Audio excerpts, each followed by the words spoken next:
Iznācis profesionālā lauksaimniecības nozares žurnāla Agrotops maija numurs. Tajā lasiet, kaut gan Latvijā paprikas gandrīz neaudzē, profesionāļiem paredzēto šķirņu klāsts katru gadu palielinās.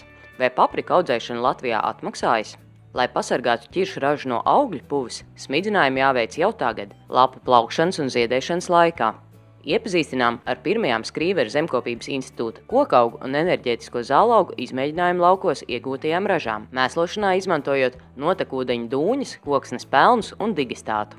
Balsti vajadzīgi ābelēm ne tikai uz maza auguma potcēlumiem, bet arī nogāzēs un vietās, kur bieži valda stipri vēji. Valsts Priekuļu laukaugu selekcijas institūts 23. aprīlī svinēja savu 100 gadu pastāvēšanas jubileju. Saruna ar institūta pētniecēm un selekcionārēm par to, vai vietējai selekcijai ir nākotne.